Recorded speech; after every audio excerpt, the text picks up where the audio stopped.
The Greater Houston Women's Chamber of Commerce presents their 2012 Breakthrough Women. These women are truly trailblazers in their industries. We salute these visionaries who took risks and embraced change, paving the way for the dreams of a new generation of women.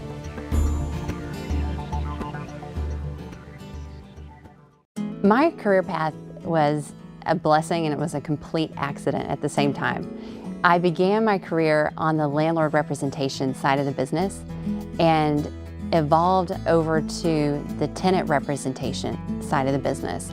I didn't realize that there were very few women in that part of the business until I looked around and saw mainly men. And I found that being on that side of the business suited my personality and some of the natural traits that I have as a woman. I'm a very good listener, I'm a problem solver, and I like to take care of people and serve people. But I think women have a natural advantage when it comes to listening, suggesting, and building consensus. I'm always aspiring to succeed, and that will never end because it's a new journey with every client. No two deals are the same. No two clients are the same. That's what keeps it exciting. And I'll never reach the top. There really is no top because every client is different and we're always striving to serve them. I have 2 young daughters and they are my toughest clients. I adore them.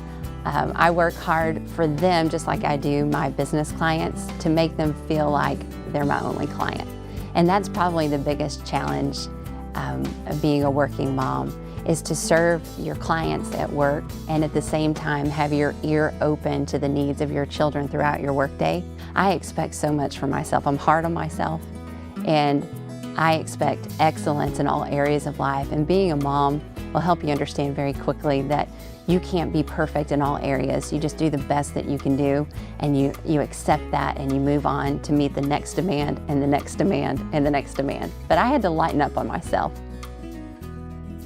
It certainly has been challenging in the financial services world for the last several years, probably since 2008.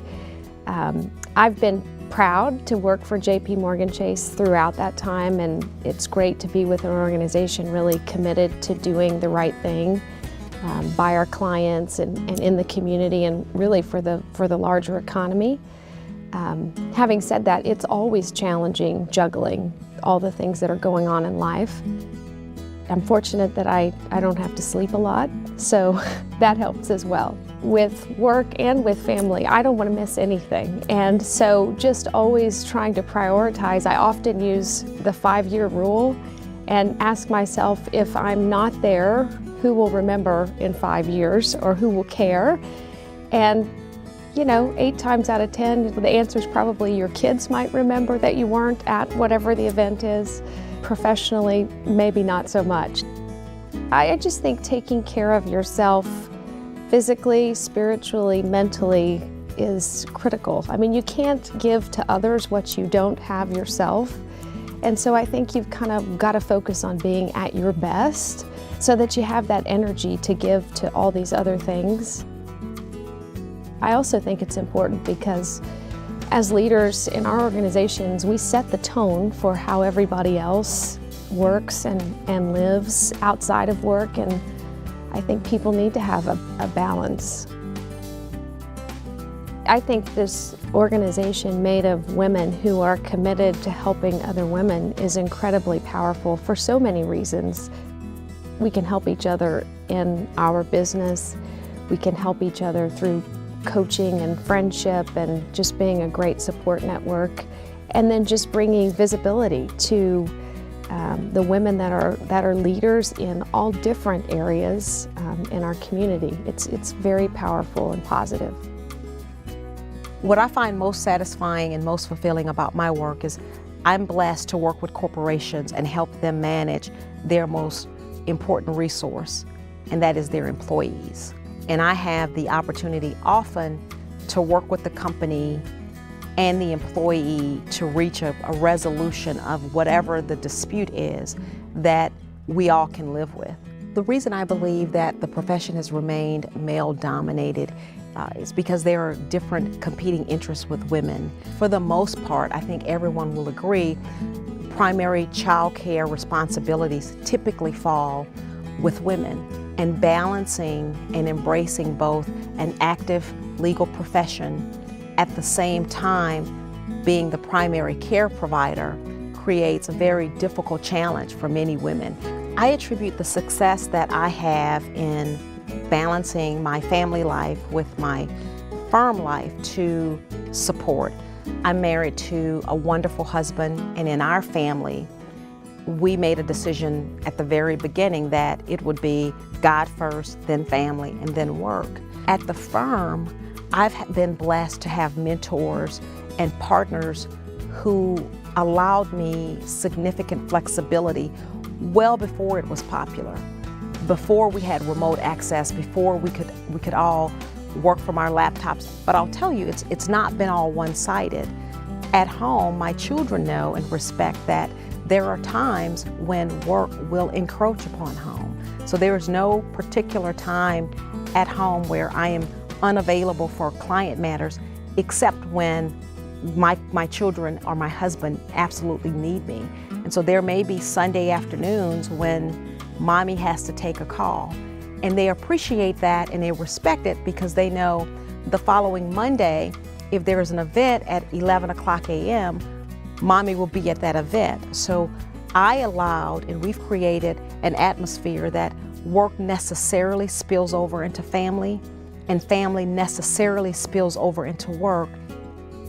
When I first started, I knew that I had to work extra hard to gain my credibility. I was a young woman and there weren't a lot of people that looked like me, and so I knew that I had to work extra hard.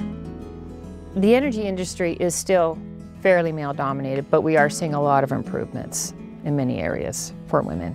Well, just like most industries, we don't see a lot of women who are in senior leadership roles in the energy industry. We rarely see women on public company boards.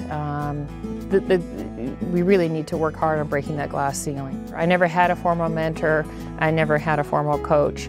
But there were women out there in the business and in the companies I worked at who I watched, who I admired, who I wanted to emulate. Because I knew it was very, very critical to be a good communicator and to create the right presence. There's a real fine line between being aggressive and being assertive. And I think what's helped me is to identify, that I wanted to stay in the middle of that. I did not want to get too aggressive. And there's a quote by a famous modern dancer, Isadora Duncan. And she says, and her mantra is that it's important to be strong at the core and light around the edges. That's the kind of presence I want to bring to my work life. Houston is an incredible city. We're very proud to be a part of Houston. And I want to do my part to give back to the community. I want to do my part to help people. Lynn Energy is also very philanthropic. They're very committed to the Houston community. And I'm very, very proud to be a part of a company that gives back to the community. I've been in energy for a long time, and I've been in IT for a long time as well. And I was seeing that the energy field, frankly, was lacking in a lot of solutions that would really create efficiencies for the industry and make them much more competitive for the organizations that I was working for. So seeing that nobody else was doing it, I saw a tremendous opportunity to go out there and develop something, and I'm proud to say that we have been successful in that area, and I'm delighted to see our technology being used across the world. We have not made as many strides in the area of getting women out there. I don't know if you read the book Half the Sky, but women do, it's a Chinese proverb that women hold up half the sky. It's important for me to get involved with the women's groups right now because we have not gone as far as we need to go with getting women in businesses and as leaders. My field is oil and gas and technology, and if there were other women who wanted to come into that, I would just say, one, go for it, and then persevere. The industry has so much. It's one of the largest industries in the world, and technology is the way that we're going to be competing in the future across the world. So it's a very exciting time to get involved, and I would encourage women to get involved.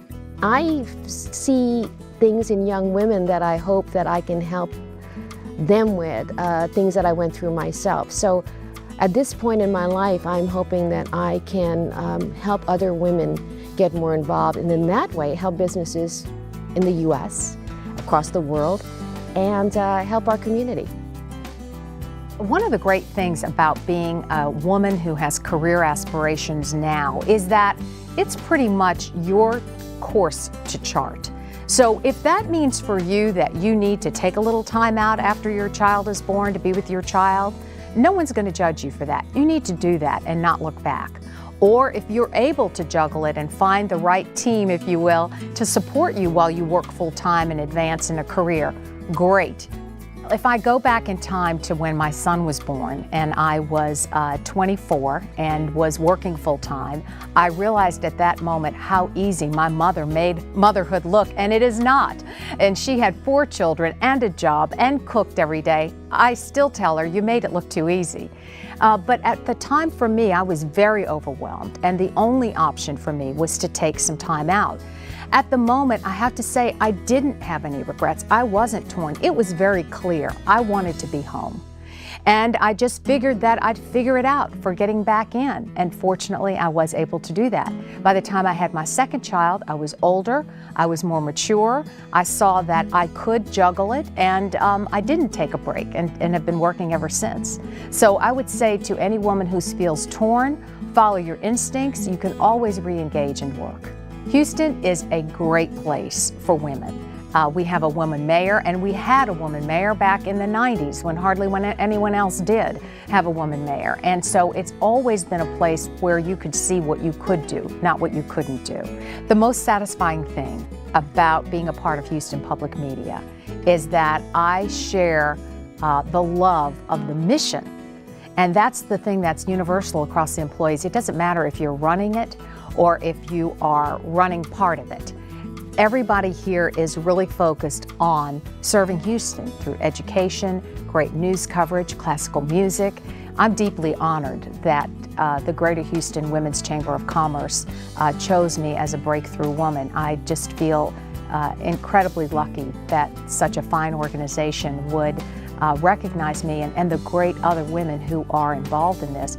We're lucky to be in Houston. We're lucky to have this kind of support and lucky to be able to share in what we've learned along the way with everyone here today.